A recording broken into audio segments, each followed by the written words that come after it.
যারা সাধারণ লোক আছে, যারা পাবলিক আছে, তারা একটা প্রশ্ন করে এবং তারা নিজেরা বলে বা পার্সোনাল ভাবে কোনো হুজুরের সাথে দেখা হলে তখনও বলে। যেমন কালকে পরশু একজন আমাকে বলছে শ্রেণী বাজারে, মানে বলতেছে হুজুর যারা নাকি আছেন তারা একজনে আর একজনের বিরুদ্ধে বলে, এরকম একটা কথা আমাকে বলছে। এই একজনে একটা বলে আরেকজন আরেকটা বলে, এই জিনিসটার সমাধান নেই। এই জিনিসটার সমাধান নেই। এই জিনিসটার সমাধান যেটা নাকি আছে সেটা হলো আরেক জায়গায়।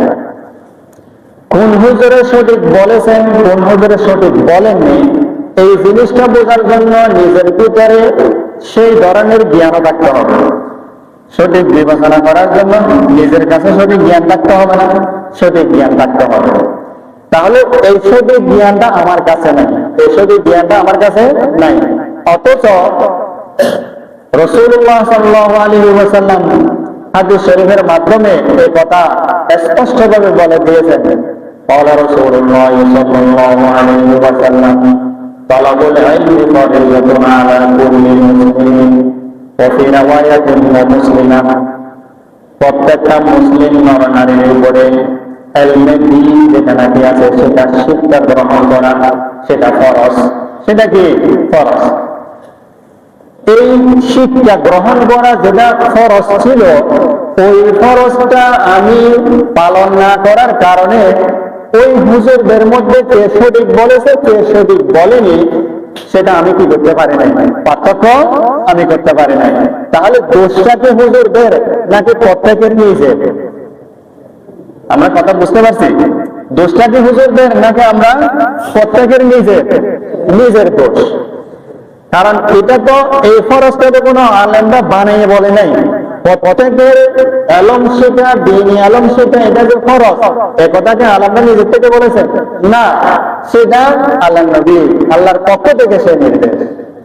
তাহলে সেই নির্দেশটা, সেই ফরজটা আমি পালন না করার কারণে আমি কেউ গোমরাহ কথা বললে, কেউ মিথ্যাচার করলে, কেউ ইসলামের নামে বিভ্রান্তি করলে সেখানে আমি পড়ে যাই, সে বিভ্রান্তি কথাকে আমি বিশ্বাস করি।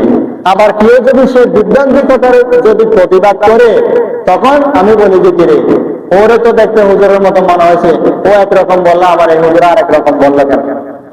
তাহলে এই গ্যাপটা হলো এখানে।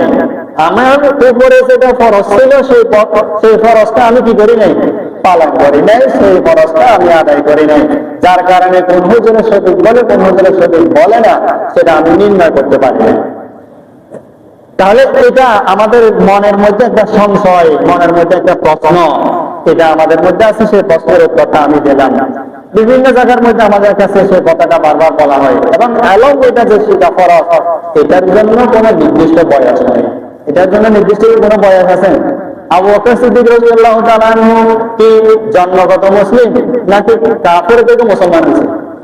কাফের থেকে মুসলমান হয়েছে তো অনেক বয়স হওয়ার পরে। তাহলে এখন আমাদেরকে যখন নাকি ইলম শেখার জন্য বলা হয় তখন বলে না আমরা কি এই বয়সে ইলম শেখার বয়স আছে? তখন কি বলে, এই বয়সে কি আমরা শিখার কি বয়স আছে? না, শিখার কোনো কি নাই, বয়সের কোন নির্দিষ্ট টাইম নাই। মৃত্যু পর্যন্ত শিখতে হবে। যখন আল্লাহর কাছে আমাদের যাইতেই হবে, জবাবদিহিতা করতে হবে, আমাকে অবশ্যই শিখতে হবে। এই শিখাটা ফরজ। আমি যতদিন